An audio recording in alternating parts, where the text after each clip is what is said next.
여러분 오늘도 잘 견디고 계십니까? 김명준의 뉴스파이터입니다. 술은 마셨지만 음주운전은 아니다. 누가 한 말일까요? 네? 과거에 한 아이돌 그룹 멤버가 했던 말 아니냐고요? 아닙니다. 최근 검찰이 한 말입니다. 음주운전을 시인한 가수 김호중 씨를 검찰이 끝내 음주운전 혐의로 기소하지 못했는데요. 이게 어찌된 일일까요? 사고를 내고 편의점에서 술을 더 사 마신 김호중 씨의 작전이 먹혀든 걸까요? 6월 19일 수요일 김명준의 뉴스파이터 잠시 뒤에 이 이야기 해보도록 하겠습니다.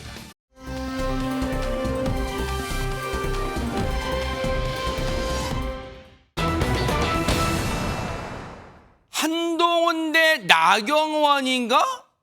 김묘성 기자님, 이거 대체 뭘 뜻하는 거예요, 이게? 일단 한동훈 전 비대위원장은 확실해 보입니다.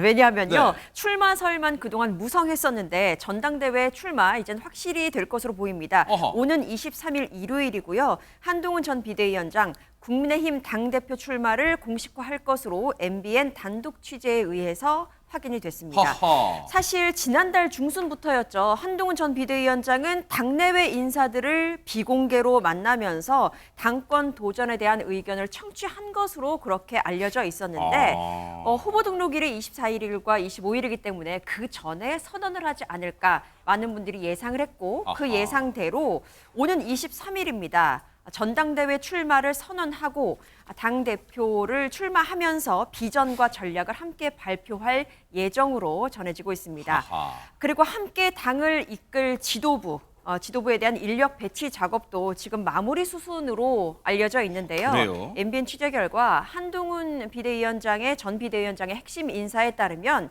지난주까지는 정치적 뜻을 함께할 인재를 모으는 과정이었고 이번 주부터는 본격적으로 그 인재들을 어떻게 배치를 할 것인지 구체화 단계에 접어들었다라고 밝혔습니다. 야, 쉽게 말하면 이게 물밑에서 엄청나게 지금 이미 발빠르게 작업이 진척이 되고 있었다는 거 아니에요? MBN의 보도 따르면. 그런데 이와 관련 구체적으로 어디까지 어느 정도 진행이 되는지 얘기 좀 들어보시고 이어가 보도록 하겠습니다. 위원장님께서 이제 일정 기간 동안은 이제 사람을 확인하시는 단계는 최근에는 이제 그 단계를 넘어서서 그분들의 이제 구체적인 역할, 앞부분에 대한 이제 이야기도 하고 계시니까 뭐 예를 들어 저 같은 경우도 제가 어떤 역할을 하면 가장 좋을지에 대해서 같이 의논을 하고 있는 상황이거든요. 뭐 이번 주말 정도를 기점으로 아마 출마 선언이 있지 않겠나 이렇게 생각을 하고 있습니다. 주말 토요일인가요?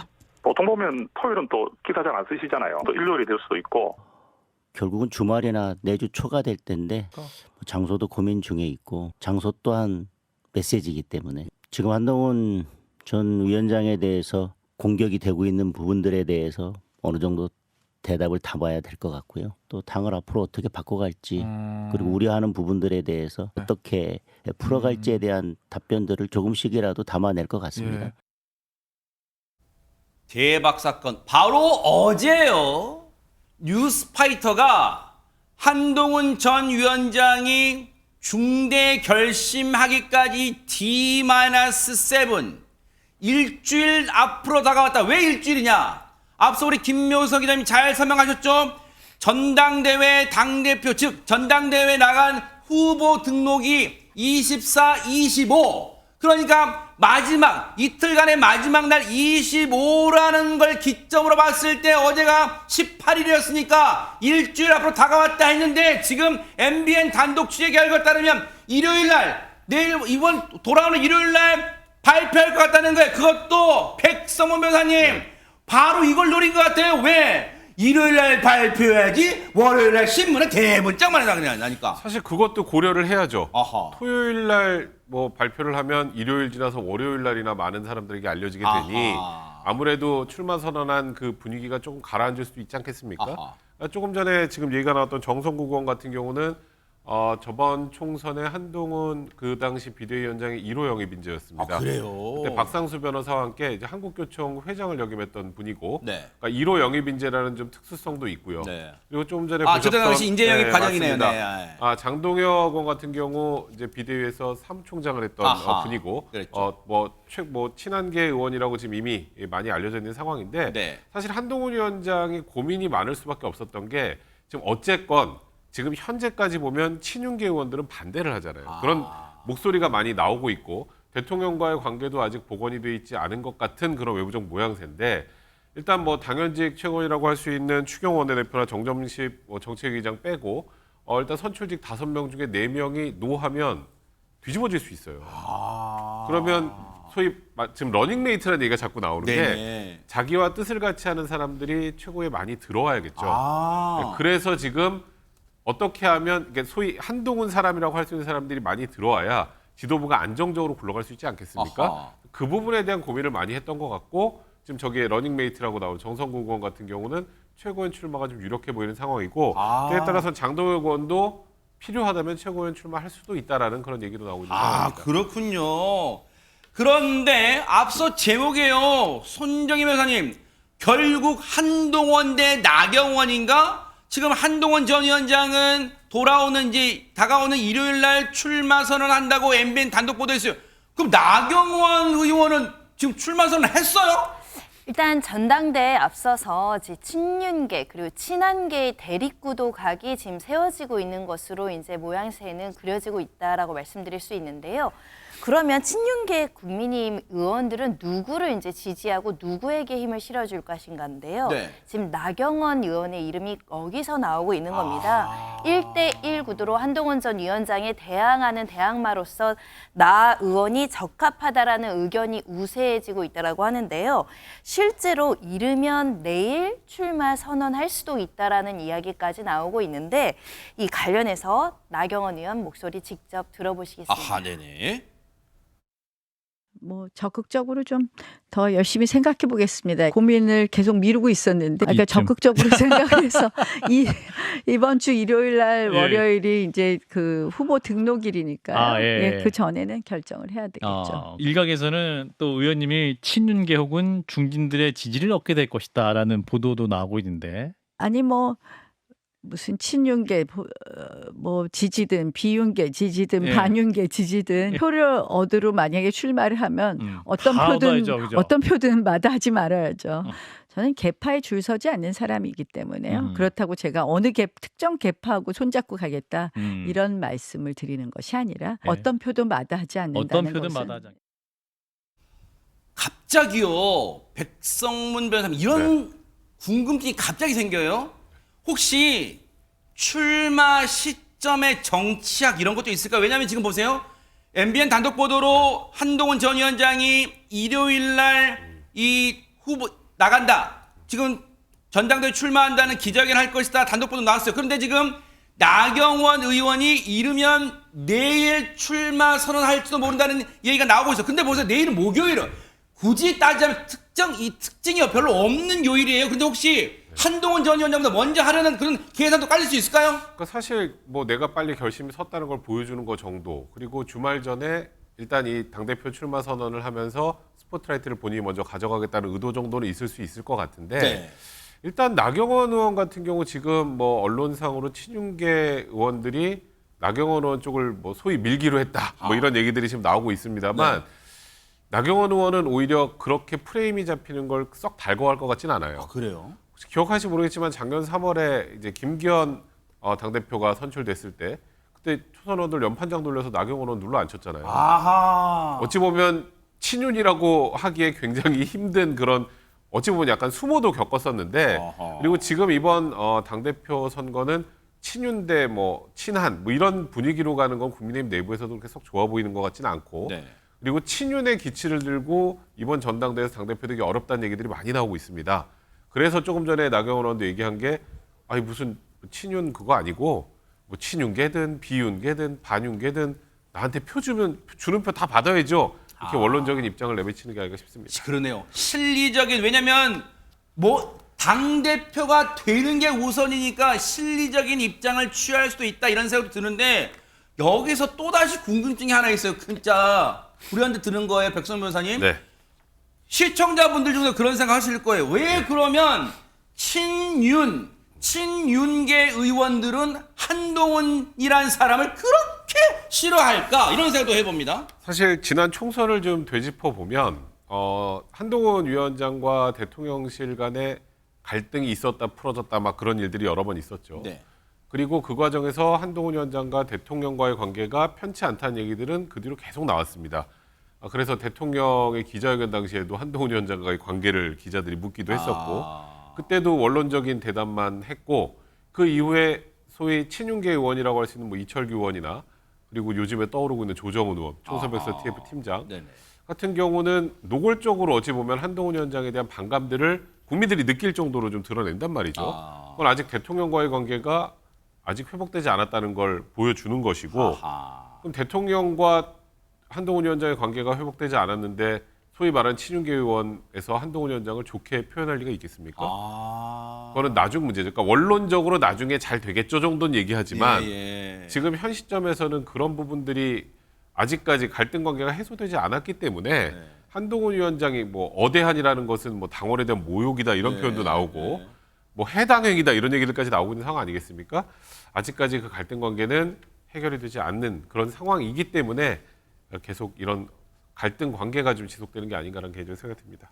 야, 이게 지금요, 이런 이제 후보 등록이 임박하고 전당대회가 임박하면서 이런 생각이 들어요. 여러분도 그런 생각하실 거예요.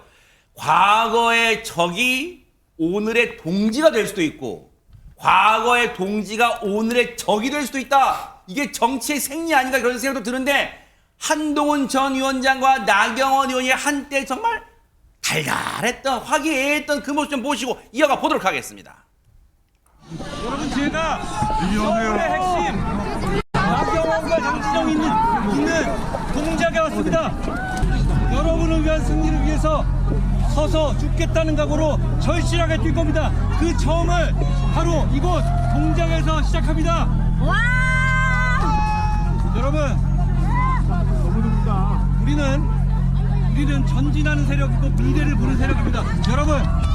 여러분 저희를 선택해 주십시오. 저희가 진짜 잘할 수 있습니다. 여러분 동작의 미래 저희가 책임지겠습니다.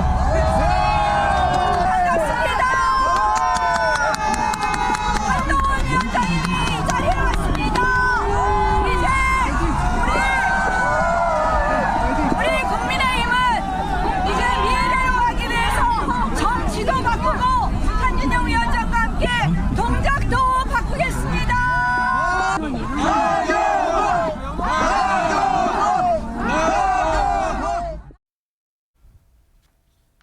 정치라는 게 시시각각 변하는 생물이라는 게 과연 앞으로 전당대회가 국민의힘 전당대회가 임박할수록 시청자 여러분에게 절실하게 이 팍팍 꽂힐지 한번 관심 있게 지켜보도록 하겠습니다.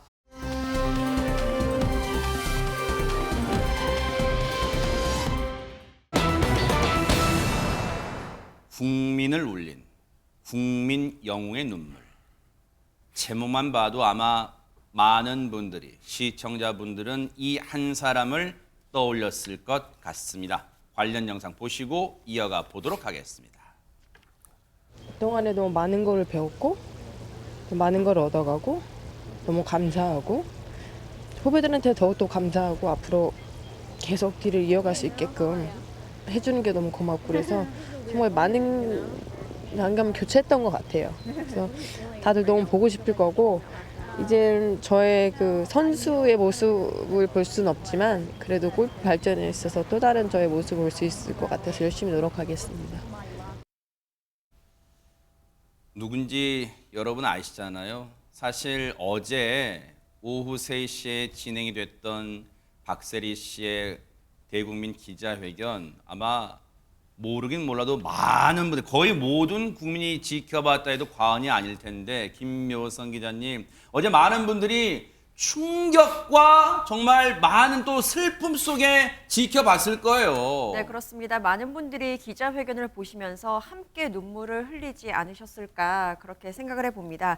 방금 보셨던 2016년 은퇴 당시에 박세리 선수, 당시 선수의 그 인터뷰를 보시면 개인의 성공은 다 이루었고 거기서 끝이 아니라 후배들을 위해서 또 골프 발전에 있어서 더욱더 힘을 쓰겠다라는 내용 확인할 수 있었습니다. 네. 그런데 어제 기자회견을 쭉 한번 보면요. 네. 지금까지 설계해오고 기획해오고 목적을 위해서 준비해왔던 모든 것에 좀 혼란을 느끼지 않았나 그렇게 생각이 듭니다. 네. 나로 끝나는 개인적인 꿈이 아니라 이제 모두의 꿈이 되고 나라를 위한 그런 계획이었는데 더 이상 걸림돌 안 되겠다 싶어서 아버지에 대한 이야기를 용기 있게 고백을 하는 모습을 확인할 수 있었는데요. 네. 그 내용을 보시면 2016년 은퇴 이후에 아버지와 관련된 문제를 뭐 한두 건이 아니라 여러 건을 알게 됐다라고 이야기를 했습니다. 아유. 그리고 채무와 관련해서 조용히 해결하려고 했는데 한 번 해결을 하면 마치 줄을 쭉 서 있던 것 마냥 또 다른 채무 관계가 계속해서 수면 위로 떠올랐다는 겁니다. 네. 그리고 가족이기 때문에 인내하려고 했고 스스로 해결하려고 했지만 이젠 제2의 인생에 있어서 큰 걸림돌이 될 것 같고 더 이상 책임을 질 수 있는 방안도 없고 더 이상 해결할 수 있는 것도 없다. 선을 넘었다라는 표현을 했습니다. 그래서 더 이상은 안 된다는 것을 말씀드리기 위해서 용기 있게 기자회견을 하게 됐다라고 이야기를 했습니다. 마치 지금 김묘성 기자님이 읽어주신 이 내용이 있잖아요. 백성문 변호사님. 네. 가족이기에 인내하려 했지만 제2의 인생의 큰 걸림돌이 될 것 같아. 그리고 더 이상 책임질 수 있는 방안도 할 수 있는 것도 없기에 선을 긋고자 이 자리에 섰다. 마치 혹시 느낌입니다만 자신의 아버지한테 하는 말 같기도 하고 그래요 지금. 아버지에게 하는 말이죠. 아. 사실 박세리 씨가 2016년에 은퇴한 이후에 조금 전에 기자회견 한 것처럼 아버지의 빚을 갚아나가도 줄 서 있는 것처럼 계속 문제들이 터졌다. 세상에. 근데 그래도 다 아시는 것처럼 박세리 선수를 키워낸 게 또 아버지고 네. 또 가족이고 그래서 계속 그렇게 해왔던 것 같아요. 근데 아까 조금 전에 마지막에 뭐 꿈의 걸림돌 이런 표현을 썼는데 지금 박세리 희망재단은 사실 이제 골프 꿈나무들을 후원하는 그런 곳이란 말이에요. 이번에 이제 최근에 논란이 됐던 새만금 개발 사업에 네. 박세리 희망재단이 참여한다라는 그런 내용으로 박세리 씨 아버지가 이제 뭐 인장 같은 걸 뭐 위조했다 뭐 예. 그래서 좀 고소돼 있고 그것 때문에 지금 검찰에 송치돼 있는 상황 아니겠습니까? 아, 근데 그거는 비영리 재단인 박세리 희망재단의 어찌 보면 원칙을 파손해 버리는 거고 앞으로 본인이 할 것을 더 이상 할 수 없는 지경에 이르렀다고 판단한 것 같고요. 그런 표현도 썼던 걸로 제가 기억을 하는데 본인이 직접 도장 찍지 않은 것은 이제 본인이 한 게 아니다. 이제 아버지의 빚은 내가 더 이상은 이제 본인 스스로도 해결할 수 없다라는 걸 사실상 대국민 선언을 한 그런 느낌입니다. 세상에. 사실 어린 나이에 세계 최정상급 선수로 우뚝 섰고 그만큼 우리 국민에게 많은 감동을 줬고 또 거기에는 여러분도 아시겠지만 하재근 평론가님 사실 박세리 씨 아버지 또 부모님의 그 헌신이 있었다고 익히 알고는 있었기에 그러기 때문에 지금 사태를 많은 분들이 가슴 아파하면서 충격 속에 보는 것 같아요. 그렇죠. 박세리 씨가 골프 선수가 되기까지 아버지의 정말 헌신적인 뒷받침이 있었다고 많은 분들이 알고 있고 네. 그게 일종의 미담 사례처럼 많은 분들이 기억하고 있거든요. 그렇죠. 특히 아버지가 처음에는 좀 경제 상태가 좋았던 것 같습니다. 근데 박세리 씨를 뒷바라지하면서 점점점 가세가 기울었다는 거예요. 어느 순간부터 아버지 사업이 크게 기울면서 경제적으로 힘들었는데도 불구하고 아버지가 박세리 씨를 계속해서 뒷받침을 해줬다고 합니다. 그게 박세리 씨한테는 너무나 큰 고마움으로 남아 있는 거고 또 그런 모습을 목도했다는 거예요. 박세리 씨가 뭘 목도했냐면 아버지한테 너무나 잘했던 주변 사람들이 아버지가 사업이 잘못된 다음부터 아버지를 냉대하는 모습을 봤다는 거예요. 아이고. 그게 박세리 씨한테는 상처가 됐고 내가 꼭 성공해서 내가 잘 되는 걸 저분들한테 보여주리라 라는 생각으로 이를 악물고 공을 하나하나 쳤다는 거죠. 그리고 마침내 미국에서 처음으로 우승했을 때 전화를 제일 먼저 걸었던 것도 아버지였고 그래요? 아버지한테 전화해서 아빠 좋지? 이 말을 처음 했다고 합니다. 얼마나 아버지를 생각하면서 연습을 했으면 우승 후 첫 마디가 아빠 좋지. 그리고 나중에 은퇴 무렵까지도 아버지랑 계속해서 골프 연습을 하는 모습이 비쳤고 그리고 또 그 TV 예능 프로그램에서 부녀와 함께 돈독한 뭐 정을 보여주기도 했고 그래서 많은 분들이 이 부녀의 사례를 미담, 어떤 모범적인 부녀의 모습 그렇게 애틋하게 기억하고 있었는데 이번에 소송전이 터지게 되다 보니까 더 충격이 크게 나타나는 겁니다. 그래서일까요? 물론 단정하는 건 아니고 추정이지만 그래서 이번 사태 터졌을 때 박세리 씨가 그런 말 했잖아요. 그리고 그 전에도 예능에 나와서도 자기가 지금까지 대회에 나가서 탄 상금 그리고 계약금 모조리 아버지한테 다 드렸다고 했잖아요. 왜? 이 키워준 은혜를 생각해서 그랬던 거였을까요? 세상에. 그런데 아마 박세리 씨 하면요. 여러분 지금도 대다수 국민의 뇌리 속에 기억 속에 이 장면 남아있을 거예요. 영상 보시고 이어가 보도록 하겠습니다.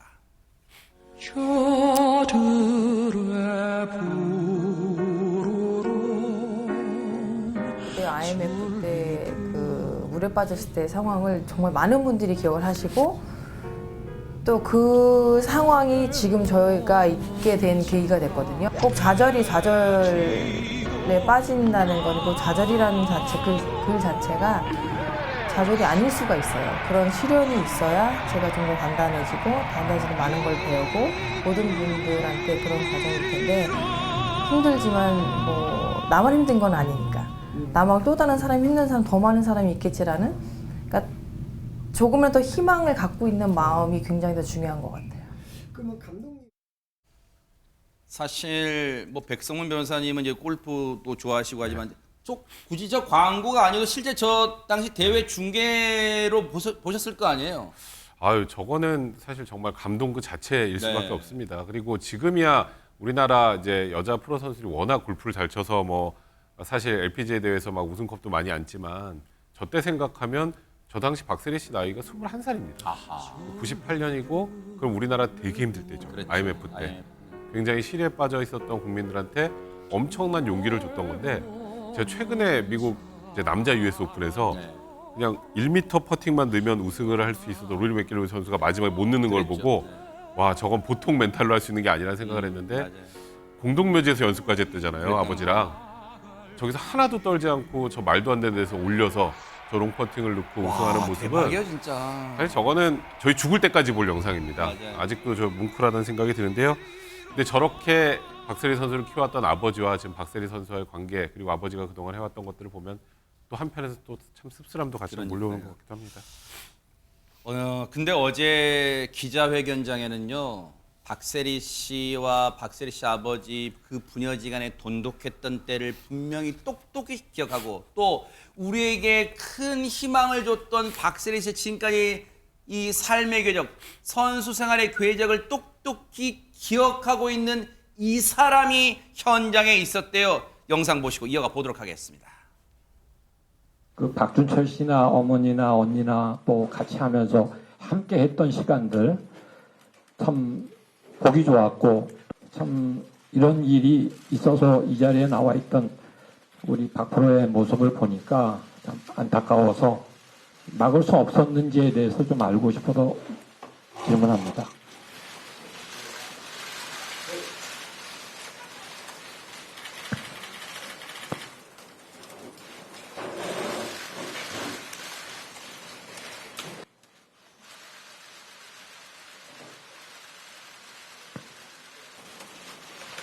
저는 눈물이 안 날 줄 알았어요, 진짜. 왜냐면 화도 너무 나고, 말씀하신 것처럼,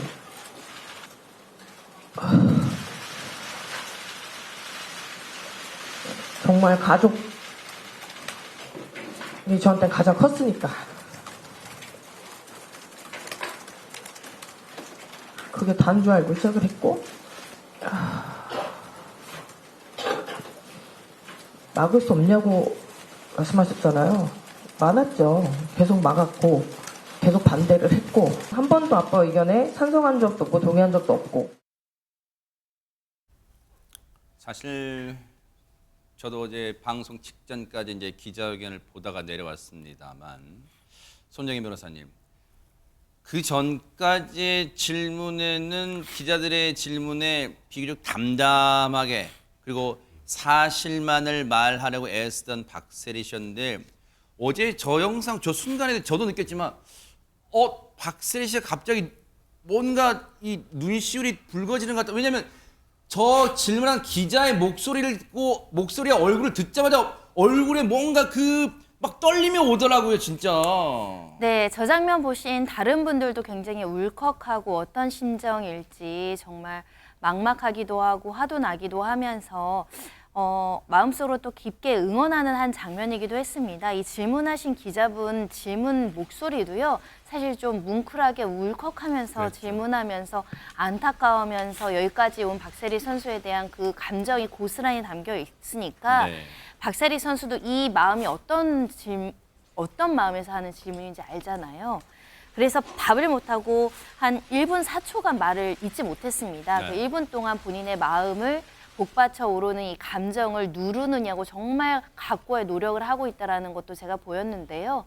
지금 2016년부터 많은 채무가 발생을 했다는 거잖아요. 네. 그럼 무려 8년 동안 8년이라는 긴 시간 동안 얼마나 많은 일이 본인 의지와 상관없이 힘들고 억울하고 짜증나고 그리고 부끄럽고 또 아버지도 걱정되고 가족들도 염려되면서 수많은 감정들이 뒤엉켜서 저게 말 못하는 상황에 대한 표현이 나오지 않았을까 생각이 드는데요. 이 질문했던 기자님은 2000년도부터 이제 현장에도 같이 있었고 이 가족을 굉장히 많이 알고 있었던 기자분이셨습니다. 그래서 오래전부터 같이 봐왔고 현장에 있었던 기자로서 이런 일이 안타깝고 만감이 교차하고 목소리도 떨리는 심정이다. 이렇게 말문을 열기까지 했었는데 네. 이 왜 못 막았느냐, 막았어라면 얼마나 좋지 않았을까 이런 한탄을 하는 질문이지만 사실 박세리 선수야말로 절실하게 그렇죠. 정말 이 상황이 끝났으면 좋겠고 벗어나고 싶고 마지막이었으면 좋겠는데 최근에 또 이 사건이 벌어지면서 도저히 힘들어서 참을 수 없는 지경까지 이르는 점을 저렇게 무거운 표정과 눈물로 보여줬다고 생각합니다. 사실 저희가 이제 방송 시간 탓에 온전히 박세리 씨가 말을 잇지 못하고 눈물을 흘리는 장면을 다 고스란히 보여드리진 못했지만 64초 동안 침묵했고 말을 못 잃었대요.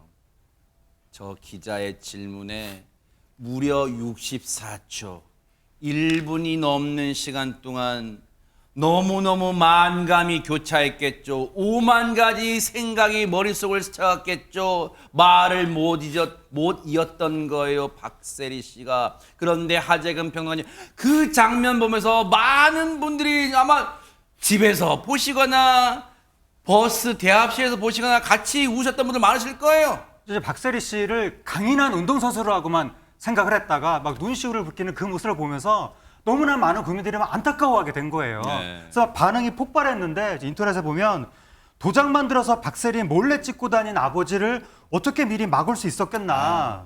근데 그 질문하신 기자님 목소리와 말투에서도 안타까움이 묻어나니까 세리님도 눈물이 터지신 듯 이런 반응도 나왔고 네.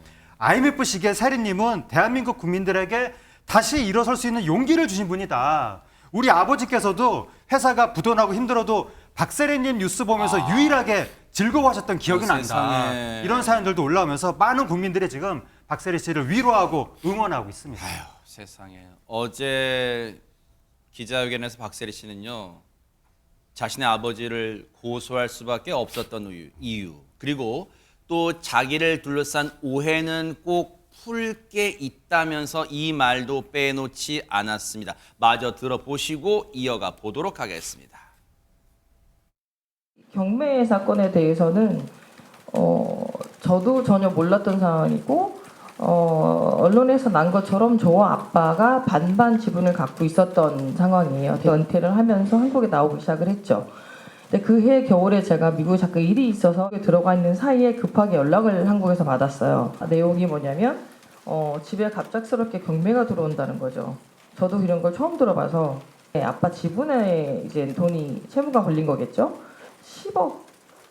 10억이라는 돈에 이제 경매가 들어온 거죠. 급하게 현금이나 없으시니까 채무를 건지해 드리고 제가 그 지분을 제가 사게 된 거죠.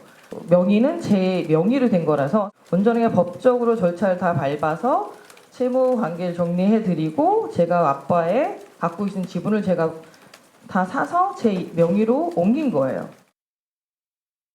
지금 박세리 씨가 설명을 했습니다만 백성문 변호사님, 이번에 박세리 씨 아버지의 사문서 위조 혐의와 대전집 경매 이게 맞물려서 나온 배경이 뭘까요? 그러니까 이것도 결국은 아버지의 빚 때문에 된 거라는 것, 그걸로 이제 기사가 난 건데요. 이제 이 집은 대전 유성구에 있는 집이고 두 개입니다.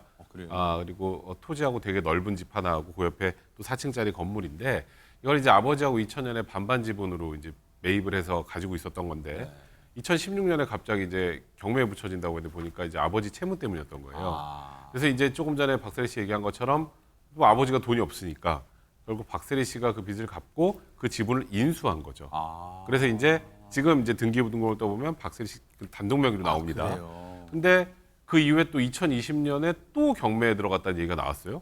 이제 박세리 씨 단독 명의도 어떻게 또 경매에 들어갔을까 보니까 이제 박세리 씨가 이 지분을 받은 걸 그러니까 쉽게 말해서 아빠가 빚을 갚아야 되는데 아빠를 돈 없게 만들고 지분을 옮겨놓고 그래서 채권자가 돈을 못 받게 만들었으니까 이 계약을 취소해야 된다 그래서 채권자 취소 소송을 하면서 들어갔던 것인데 박세리 씨는 지금 말씀하시는 것처럼 내가 아빠 빚을 갚고 그걸 인수했기 때문에 아무 문제가 없는 것이다.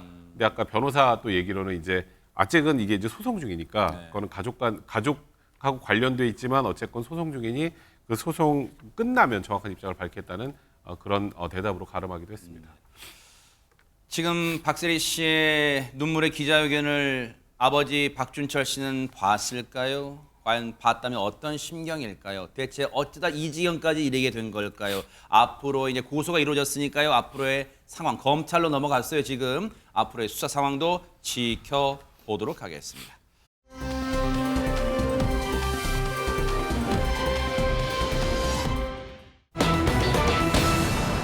술은 마셨지만 음주운전을 아니 이거 하정은 평론 옛날에 그 아이돌 mem버 그 남자분 했던 막 그 얘기 또 우리가 하려는 거예요 지금? 과거에 이게 어떤 아이돌 멤버가 했던 얘기인데 그 말이 떠오르는 사건이 이번에 터진 거예요. 바로 김호중 씨 그 음주운전 사건인데 김호중 씨가 어제 구속 기소가 됐습니다. 재판에 넘겨졌어요? 네. 기소가 됐는데 김호중 씨가 이게 바로 음주운전하고 사고 무죄치한 사건이잖아요. 네. 근데 음주운전이 혐의에서 빠져서 지금 그게 논란이 되고 있는 건데 김호중 씨가 지금 특정범죄 가중처벌법상의 위험운전치상, 도주치상 그리고 도로교통법상의 사고 미조치, 범인 도피 교사 4개의 혐의가 적용이 됐습니다. 근데 가장 핵심적이라고 할 수 있는 음주운전 혐의는 빠졌고 그렇게 된 거고 그다음에 그 김호중 씨가 탔던 차량에 블랙박스 그 메모리가 제거가 됐었잖아요. 네. 당초에는 그게 현장에 있던 매니저가 내 개인 판단으로 내가 직접 제거했다라고 했었는데 검찰 조사로는 소속사 대표가 지시했다라고 이제 파악이 돼서 그 부분도 이번에 추가로 기소가 됐습니다. 네. 아니 근데 백성문 변호사님 본인이 음주했다고 시인했잖아요. 근데 왜 음주운전 혐의가 이 기소하면서 혐의는 빠진 거예요? 일단 경찰에서는 음주 부분도 기소 의견으로 검찰로 넘겼습니다만 그때 이제 기억하시겠지만 김호중 씨가 사고를 내고 그 다음날 오후에 경찰서에 와서 그러니까 쉽게 말해서 음주 측정을 했는데 안 나왔어요. 그러면 원래 우리가 보통 위드마크 공식이라고 하면 조금이라도 수치가 나오면 그거를 시간을 역산을 합니다. 술을 뭐 이제 지금 이 정도 나왔으면 이게 어떻게 분해가 됐으니 운전할 당시에 술을 어느 정도 마셨는지가 이제 음주운전 여부를 결정하는 거잖아요.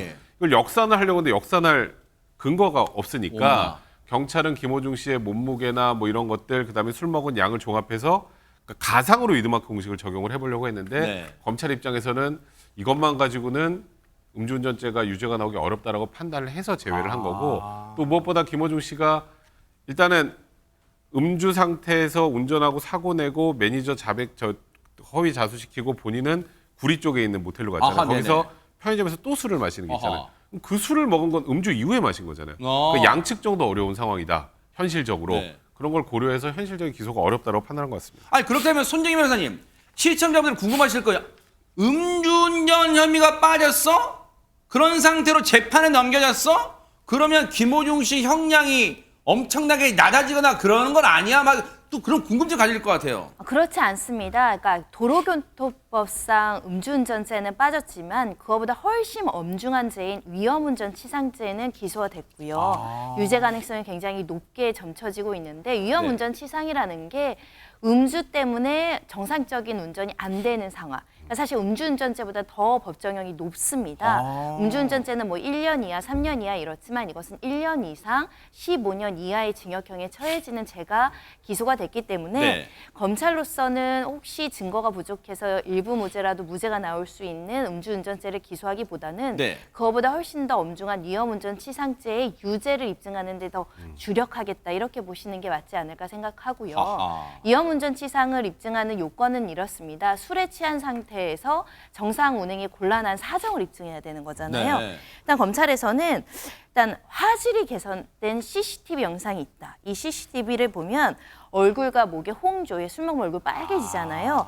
그리고 정상적인 걸음이 아니고 약간 비정상적인 걸음을 보인다거나 네. 또 별다른 이유 없이 제동을 반복하거나 또 중앙선을 침범해서 택시를 올라타잖아요. 이 자체가 비정상적으로 주행했다는 걸 보여주는 것이고 나아가선 그 자리에서 동석해 술 많이 먹었다라고 목격한 사람들도 존재하잖아요. 여러 정황상 이렇게 혈중 알코올 농도가 뭐 0.03이다, 0.05다 이거는 음주 측정을 못했기 때문에 증명이 좀 곤란하지만 네. 술에 취해서 정상적으로 운전이 안 된 상태는 명확하게 규명할 수 있기 때문에 음주운전죄는 제외하더라도 큰 양형의 변화는 없다는 게 검찰의 설명입니다. 그렇군요. 일단 분노한 시청자분들과 시민분들 입장에서는 일단은 이게 형량을 낮추는 데는 크게 상관없다니까 일단은 뭐 안도의 한숨을 내실 수도 있어요. 왜냐하면 우리를 모든 국민을 기망했잖아요. 완전히 진짜 경찰도 수사기관도 정말 기만했지만 그런데 보세요. 김묘성 기자님 그런 생각이 들어요. 음주운전을 본인이 시인내도 음주운전이라고 못하는 검찰도 단단히 분노가 치밀었겠지만 근데 김호중 씨가 경찰도 화나게 했다 이런 얘기 듣는데 이건 대체 무슨 얘기일까요? 네, 우리가 지금 위험운전치상, 도주치상 이런 이야기를 했잖아요. 네. 근데 그 피해 당사자가 있죠. 바로 택시기사님입니다. 네. 근데 그 택시기사와 사고 35일 만에 합의를 이뤘다라는 기사를 전해드린 적이 그랬죠. 있잖아요. 무려 사고가 난 지 한 달이 지나서 겨우 만나서 합의를 진행했다고 많은 사람들이 의아했던 점이 맞아요. 분명히 있는데요. 그런데 그렇게 늦어지게 된 이유에 대해서 김호중 씨 측이 경찰 탓을 했잖아요. 그러니까 경찰이 연락처를 알려주지 않아서 피해자와 합의가 늦어졌다 이런 이야기를 한 바 있습니다. 네. 그래서 바로 조지호 서울경찰청장이 기자간담회를 통해서 또 일갈한 부분이 있습니다. 연락처를 안 알려줬다? 그거는 개인정보인데 경찰이 번호를 알려주면 안 된다. 경찰이 오히려 규정을 잘 지킨 것이다 라고 강조를 하면서 직접 피해자를 확인하려는 노력, 그러니까 택시 회사를 찾는다든지 이런저런 노력을 할 수 있었음에도 네. 합의에 이르지 못한 것을 경찰 탓을 한다? 이거는 안 된다라고 일갈을 한 바 있습니다. 그렇죠. 그렇군요. 자, 이제는 구속 상태에서 기소, 즉 재판에 넘겨졌기 때문에 이제 앞으로 법이 어떤 형량을 과연 김호중 씨한테 선고할지가 초미의 관심이 될 거예요.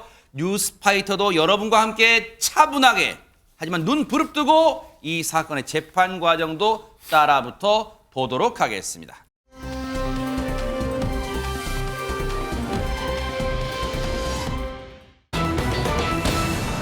자, 북한의 김정은 위원장이 9개월 만에 이 사람을 맞이하기 위해서 직접 공항까지 나갔답니다. 대박 사건. 자, 어떤 사람인지 영상으로 만나보시고 이어가 보도록 하겠습니다.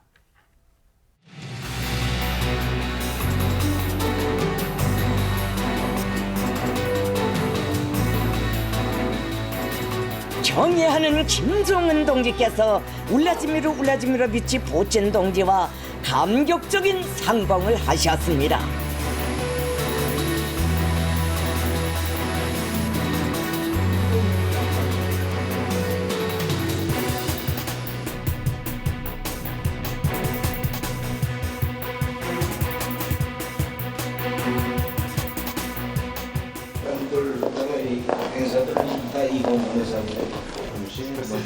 네, 고맙습니다. 내일 뵙겠습니다. 네, 오늘 끝나는 시간을 내주셔서 반대해 주신 데 대해서 대단히 감사를 드리는 바입니다.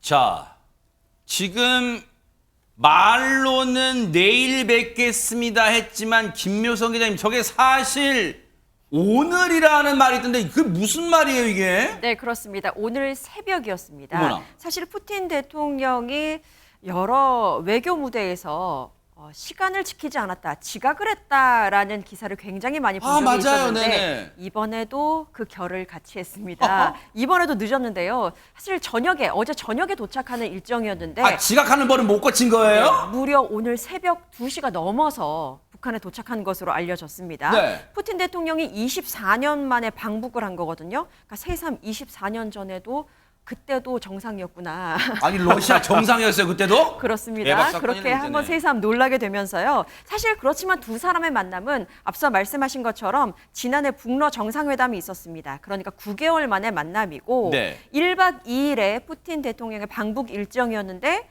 말씀드렸던 것처럼 새벽에 도착을 했기 때문에 그냥 당일치기로 북한을 왔다가 가야 되는 상황입니다. 이 이후의 일정도 있거든요. 바로 베트남 방문이 기다리고 있기 때문에 바로 이동을 해야 되는 그런 상황입니다. 하지만 새벽 2시가 넘어서 북한에 도착을 했지만 김정은 위원장은 그때까지 기다렸고 활주로까지 직접 나가서 환하게 웃으면서 이렇게 푸틴 대통령을 맞이한 모습 확인할 수 있었습니다.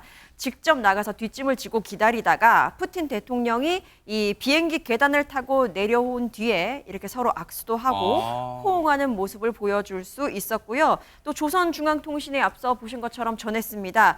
울라지미르 비치 뿌찐 동지를 뜨겁게 영접하셨다. 아, 북한에서는 라면서. 뿌찐이라 발음을 해요? 뿌찐? 네, 그렇게 발음을 하더군요. 네. 그렇게 보도된 바 있습니다. 아, 그러니까 얘기를 듣고 보니까 원래는 푸틴 대통령이 왜냐하면 북한하고 우리하고 시차가 없으니까요. 푸틴 대통령이 어젯밤에 도착해서 하룻밤을 북한의 평양에서 자고 오늘 본격적으로 뭐 북한하고 정상회담하고 오늘 베트남으로 떠나는 일정인데 아니 백성문 변호사님 네. 베트남까지 또 우리 한반도에서 한 5시간 걸리잖아요. 그러면 지금 보세요. 지금 5시간 다 돼가요. 네. 그러면 베트남으로 향했을 가능성이 크잖아요. 왜냐면 5시간 정도 걸리면 이게 또 지각 사태를 빚지 않으려면 갔어야 되는 거 아니에요 또? 늦게 와서 조금 일정 더 하고 거기도 지각하지 않을까. 네. 그런데요. 사실 저 정도 늦으면은 김정은 위원장도 좀 화가 날 법도 한데 네. 아까 보시는 것처럼 굉장히 환하게 푸틴 대통령을 맞이했고 뭐 서로 껴안고 악수하고 지금 딱 바깥에서 대기하고 야, 기다리고 요때 있잖아요. 어떤 생각했어요? 아니 뿌찐 동지 왜 이렇게 늦나? 뭐 이렇게 하는 거예요? 속으로는 화가 나도 그렇게 표현을 못했을 것 같고 네. 나오자마자 뭐 이제 뭐 돈독한 그 관계를 뭐 과시라도 하듯이 저렇게 환하게 웃고 그리고 아까 저 레드 그 카펫 같은 데 쭉 지나면 차가 한 대 리무진이 서 있습니다. 예. 거기 가서 형님 먼저 타세요. 뭐 아우 먼저 뭐 이러면서 오. 서로 양보하는 모습 보였는데 네. 그러다가 이제 결국 이제 저기에 저 차에 이제 푸틴 대통령이 오른쪽에 먼저 타고 김정은 위원장이 돌아서 이제 왼쪽에 타는 걸로 네네네. 몇 번 서로 양보하다 이제 정리가 됐는데 네. 저 차가 푸틴이 김정은 위원장한테 선물한 차입니다. 아, 그거예요? 네, 맞습니다. 아우루스라고 오. 뭐 러시아판 롤스로이스라고 하는 러시아의 최고급 승용차를 선물해서 저 때 뭐 또 저것도 대북제조 위반 아니냐라는 말까지 좀 많이 있었는데 네네. 그리고 지금 보시는 것처럼 저렇게 평양 시내를 오토바이 뭐 수십 대 호위를 받고 그리고 결국 금수산 영빈관으로 이동을 했는데 저 영빈관의 두 번째 손님입니다. 아, 그래요? 첫 번째가 2019년 6월 20일에서 21일 시진핑이 방북했을 때 묵고 그 전에는 원래 백화원 영빈관이 외빙소로 사용됐었는데 2019년에 지어서 두 번째 투숙객으로 푸틴 대통령이 된 겁니다. 근데 저희가 해외 정상들의 국빈 방문 이런 거 뭐 외신 보도로 전해드립니다만 새벽에 그 나라에 도착하는 건 상당히 이례적이잖아요. 그리고 그 이유가 지각 방문 때문이라는데 이걸 어떻게 봐야 될까요? 전문가는 어떻게 보고 있을까요? 얘기 좀 들어보시고 이어가 보도록 하겠습니다. 완전하게 정치적 의도가 없다라고 볼 수는 없을 것 같고요. 뭐 제가 볼 땐 총량도 없지는 않을 텐데 작년 보스토친 우주기지에서는 푸틴 대통령이 김정은 위원장을 상당 시간 기다렸고 이번에는 거꾸로 김정은 국무위원장이 공항에서 상당 시간을 푸틴 대통령을 기다렸습니다. 계획대로라면, 근데 계획대로라고 한다면 여러 가지 보도와 예. 이런 정황들을 종합적으로 고려해서 판단할 때 합리적인 푸틴 대통령의 도착 시간은 네. 최소 어제 야간 8시 정도는 됐어야 됩니다. 그만큼 이번 방북, 푸틴의 이번 방북은 시작부터 화제가 되고 있는데, 그런데 하재근 평론가님, 이거 말고도 또 눈에 띄는 게 있다면서요? 뭡니까? 눈에 안 띈 사람이 있는데요. 안 띈 사람이요? 그 김여정 부부장이 네. 그동안 이제 이 김정은 위원장이 뭔가를 할 때 보면 항상 뒤에서 뛰어다니고 있잖아요. 네. 근데 이번에 김여정 부부장이 안 보였고 대신에 의전 총책임자로 현성월 부부장이 김정은 위원장 뒤에 이렇게 막 왔다 갔다 하는 모습이 카메라에 잡혔습니다. 어허. 그런 모습이 잡혔는데 저 뒤에 있네요. 진짜. 네, 뒤에 잡혔는데 네. 근데 또 특이한 게 뭐냐면 김정은 위원장이 나섰을 정도면 보통은 당 간부라든가 국가 최고 인사들이 쭈르르 함께 나와서 의전을 할 텐데 2019년에 시진핑 중국의 주석이 방북했을 때는 많은 사람들이 모여서 의전을 했었거든요. 근데 이번에는 굉장히 단촐하게 김정은 위원장 거의 홀로 나선 것처럼 그렇게 이제 맞이한 거예요. 푸틴 대통령을. 그래서 참 특이하다라고 이야기가 나오는데 거기에 대해서 일각에서는 분석이 혹시 새벽 시간대에 도착해서 사람들이 많이 못 나온 거 아니냐라는 분석도 있지만 이거는 조금 설득력이 떨어지는 것 같고 북한 체제의 특성이 최고 존엄이 나가서 기다리고 있는데 밑에 사람들이 나는 자야 돼 이러면서 안 나가기도 힘들지 않겠습니까? 그래서 다른 분석이 나오는 게 뭐냐면 애초에 저런 그림을 의도한 거 아니냐. 그러니까 다른 사람들 다 배제하고 양국의 정상이 인간 대 인간으로 만나서 저렇게 뜨거운 우정을 과시하는 이러려고 그림을 만든 것이 아니냐. 그런 분석이 나오고 있습니다. 그럴 수 있겠어요. 그런데요, 손정혜 변호사님, 24년 만에 푸틴 대통령의 입장에서 북한을 방문한 것이라면 계산을 해보면 김정은 위원장 취임 이후, 정권을 잡은 이후 첫 만남이었는데 이번 만남에 주목하는 이유가 뭘까요? 사실 특별한 이유가 있을 밖에 없는 사정이 있죠. 바로 우크라이나 전쟁이 있습니다. 사실 러시아나 북한, 북러 정상회담의 가장 중요한 의제는 뭐라고 하더라도 안보, 국방, 그리고 무기가 될 수밖에 없을 것이라고 생각이 드는데요. 실제로 이 러시아의 북한이 재래식 무기죠. 포탄을 비롯해서 여러 가지 무기와 관련해서 컨테이너 수천 개 분량의 포탄을 제공한 것으로 지금 추정하고 있는 상황입니다. 그만큼 이 전쟁을 수행하는 데 필요한 여러 가지 이제 재래식 무기, 포탄을 북한이 러시아에 공급하고 있기 때문에 러시아도 전략적 그 우호 관계를 맺는 게 굉장히 중요한 시점이라고 말씀드릴 수 있고요. 그래서 나온 발언 중엔 이런 발언이 있습니다. 김정은 위원장이 북한은 세계의 전략적 안정과 균형을 유지하는 데 있어 강한 러시아의 중요한 사명과 역할을 높이 평가한다. 굉장히 우호적인 메시지를 보내면서요. 우크라이나의 전쟁을 수행하는 데 전폭적인 지지와 연대를 표명한다. 이런 이 발언이 나왔고요. 이에 화답하던 러시아에서도 러시아는 우크라이나를 포함한 러시아 정책에 북한이 일관되게 지지한 것을 높이 평가한다.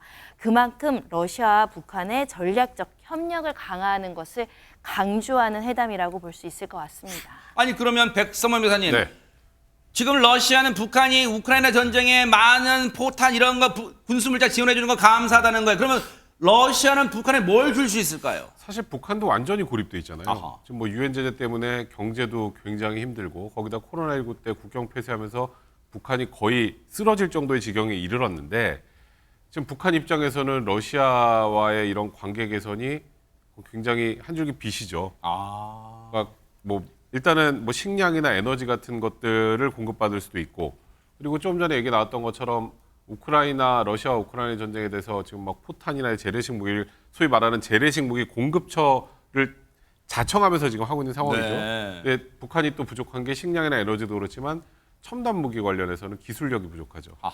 그럼 그 기술력도 전수받을 수 있다라는 그런 생각을 하고 있는 것 같고, 그러니까 서로의 지금 필요성에 따라서 저렇게 강한 유대 관계가 있는 것처럼, 그러니까 지금 이 관계가 개선되어 있는 것처럼 그렇게 보이는 것이고, 김정은 위원장 입장에서는 지금 어쨌건 북한 내에서 경제난이 지속됐을 때 본인의 체제 위험성도 느낄 수 있지 않겠습니까? 그런 것까지 고려했을 때 새벽에 와도 나가서 기다릴만 합니다. 어쨌든 이 북과 러의 정상의 만남에 지금 미국과 또 우리를 비롯한 또 세계 여러 나라가 촉각을 곤두세울지 한번 지켜보도록 하겠습니다.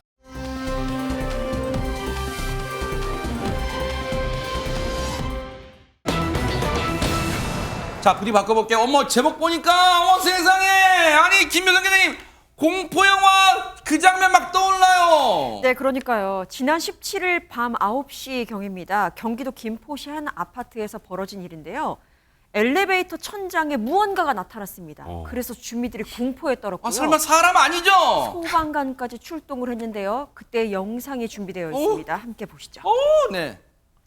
엘리베이터 문이 열리니까 우리의 히어로 소방관이 모습을 드러냅니다. 네. 커다란 집게를 가지고요. 조심스럽게 앞으로 다가가더니 매우 집중한 표정으로 집게를 멀리 뻗어서 이리저리 돌려도 보고 세게 힘을 줘보기도 하는데요. 네. 천장에 있는 무언가가 좀 내려오질 않는 것 같습니다. 대체 엘리베이터 천장에 무엇이 있는 걸까요? 아니, 저걸로 하재근 평론가님 거인의 치아를 뽑는 건 아닐 거고 뭘 잡아당기려고 낑낑대고 있을까요? 그 소방관분이 무슨 짙은 갈색의 끈 같은 걸, 긴 끈 같은 거를 막 잡아당기고 있는 거예요. 그래서 끈이 뭐지 하고 봤는데 뱀이었다고 합니다. 왜?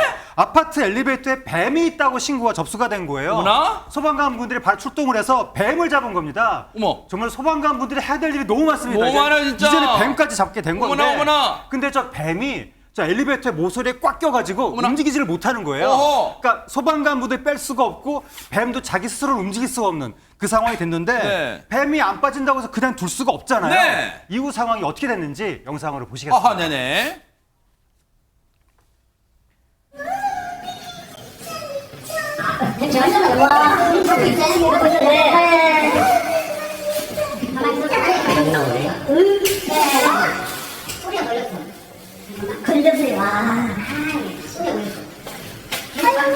사다리 가져와가지고 사다리로 그냥 잡을게.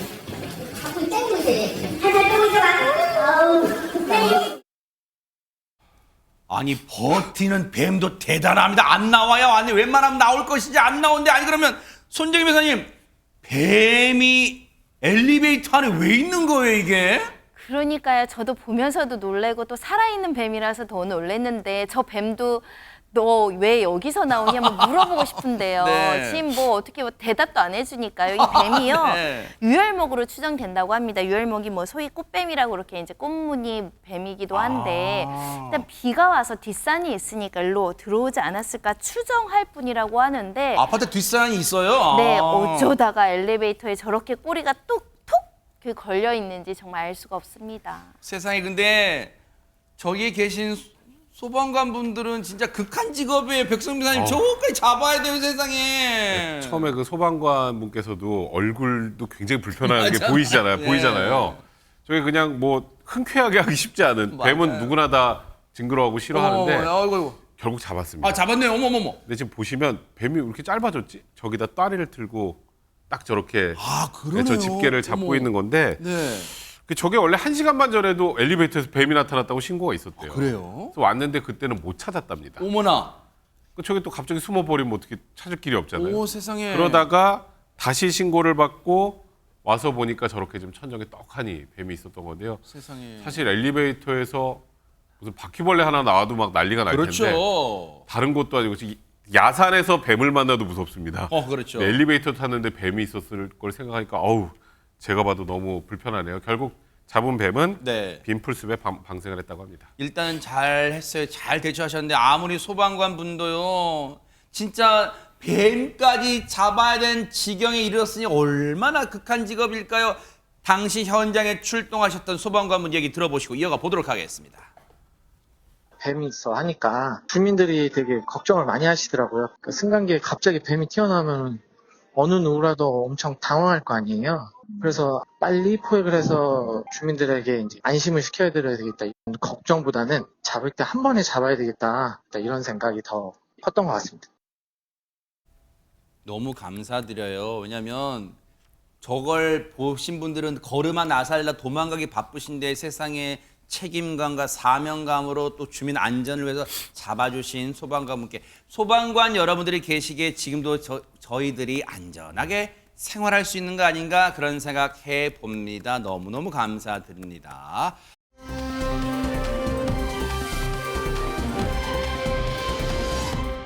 자, 그런가 하면 전 세계가 바삐 돌아가고 있는데 첫 번째 가볼 나라는 어딜까요? 백성원 변호사님. 네, 칠레로 가보시죠. 네. 칠레의 한 휴양 도시 비냐델마르의 바닷가에는 언덕을 따라서 이렇게 바다 조망권 얼마나 오. 좋아요. 진짜 고급 아파트 단지가 형성이 되어 있는데 네네. 문제는 이 아파트가 금방이라도 무너질 것 같은 위기에 처하게 어머나. 되면서 주민들 사이에 나 여기서 못 살겠다 이런 아우성이 터져나오고 있다고 하는데요. 어머나. 도대체 어떤 일일까요? 영상으로 만나보시죠. 왜요 또? 네, 고급 아파트들이 절벽을 따라 줄지어 들어선 이곳에 길이 15m, 깊이 30m에 달하는 대형 땅꺼짐 현상이 발생했습니다. 어머나! 네. 보기만 해도 무섭죠? 네. 네, 땅이 무너진 가장자리 아파트가 정말 아슬아슬하게 걸쳐져 있는데요. 세상에. 이 땅꺼짐 사태, 최근 칠레 중부 지역에 내린 기록적인 폭우 이후에 발생을 했습니다. 아이고. 이로 인해서 아래쪽에 또 다른 아파트까지도 붕괴음이 커져서 지금 주민 수백 명이 긴급 대피한 상태입니다. 당연히 진짜 대피는 일단 잘 한 것 같은데 하재근 평론가님 대피는 했지만 도로 저 아파트에 들어가고 싶은 마음은 없을 거 아니에요. 그리고 들어갈 수도 없을 거 아니에요 지금. 지금 너무 무서운 상태가 됐는데 칠레 중부의 비냐 델마르라는 지역에서 지난달 24일 또 이달 10일부터 11일까지 저렇게 대형 땅꺼짐 현상이 발생했다는 어머나. 거예요. 그런데 저것도 일종의 안전 불감증하고 연결이 되는 거 아니냐 네. 그런 이야기가 나오고 있는데 왜요? 저 지역이 집안이 모래 언덕이라고 합니다. 아이고, 그래서 세상에. 비가 오니까 모래가 쓸려 나가는 거잖아요. 이른바 사상 누각이네요 진짜. 그렇습니다. 네. 그래서 1994년까지는 저런 고층 건물을 지을 수가 없었는데 어느 순간 갑자기 규제가 풀린 거예요. 어허. 그래서 2017년부터 갑자기 고층 아파트가 44차나 지어졌는데 아하. 최근에 기상이변으로 폭우가 오다 보니까 저런 일이 벌어진 거고 네. 앞으로 또 어떻게 될지 알 수 없는 그런 상황에 주민들이 상당히 불안해하고 있을 것 같습니다. 야, 저거 허가 과정에서 뭐 혹시 뭐 비리 이런 건 없는지 한번 캐봐야 될 것 같다는 생각도 해봅니다.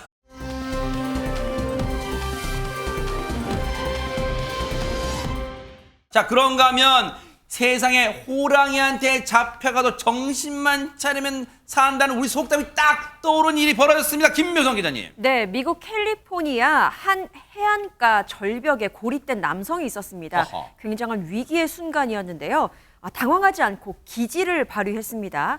그 결과는 어땠을지 영상으로 확인해 보시죠. 네네.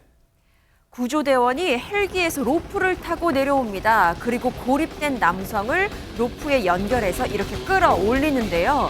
조난된 남성은 카이트 서핑을 즐기던 서퍼입니다. 그런데 이 남성이 발견될 수 있었던 이유는 이렇게 돌들을 모아서 큼직하게 쓴 헬프라는 도움 요청 글자 때문입니다. 어머나. 근처를 지나던 헬기 조종사가 이것을 발견했어요. 그래서 구조 당국에 신고를 했다고 하네요. 이야, 아니 이제 여러분 이제 카이트 서핑이라는 게 큰 연 모양으로 이제 서핑 타는 거잖아요. 연이 이제 바람에 쭉 날리면 이제 재밌게 따는 건데 그거 타는데 정신이 팔려서 그랬는지 모르겠지만 어쨌든 조난당했고 저렇게 고립됐고 어떻게 나 어떻게 집에 가 하는 찰나에 하재근 평론가님, 야 어떻게 조세 돌로 영어 글자를 만들 생각을 했어요, 진짜. 저거는 영화에서나 보던 모습인데 그러니까요. 영화에서 왜 땅에다가 돌 같은 걸 글씨 쓰면 위에서 보고 그런 거 나오는데 네. 저런 게 실제로 벌어질 거라고는 상상을 못 했는데 야. 저 카이트 서퍼를 했던 분이 네. 저렇게 해안 절벽가로 고립이 돼서 그 모래사장에다 지금 보신 것처럼 와. 헬프라고 쓴 거예요. 네. 근데 마침 그때 민간 헬기가 이게 아하. 미국이라서 가능한 얘기 같기도 합니다. 네. 민간 헬기가 마침 그 위를 지나다가 헬프 글씨를 딱 보고 신고를 한 거예요. 아하. 딱 구절한 건데 네. 저 타이밍이 밀물이 들어오고 있던 타이밍이었다고 어머나. 합니다. 조금만 늦었으면 큰일 날 뻔했는데 네. 저 남성이 아무 부상 없이 잘 구조됐다고 합니다. 천만 다행이었습니다.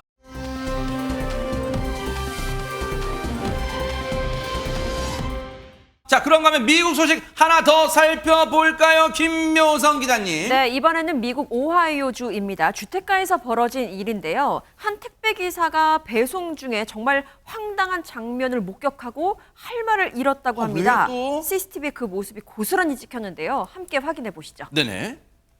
택배 배송기사가 가정집 문 앞에 택배 상자를 이렇게 내려놓습니다.